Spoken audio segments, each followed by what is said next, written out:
sa likod mo. May spider sa likod mo. Ayan na.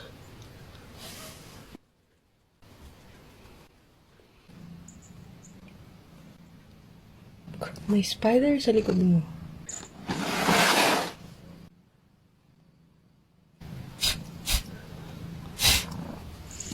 Ang ginagawa mo.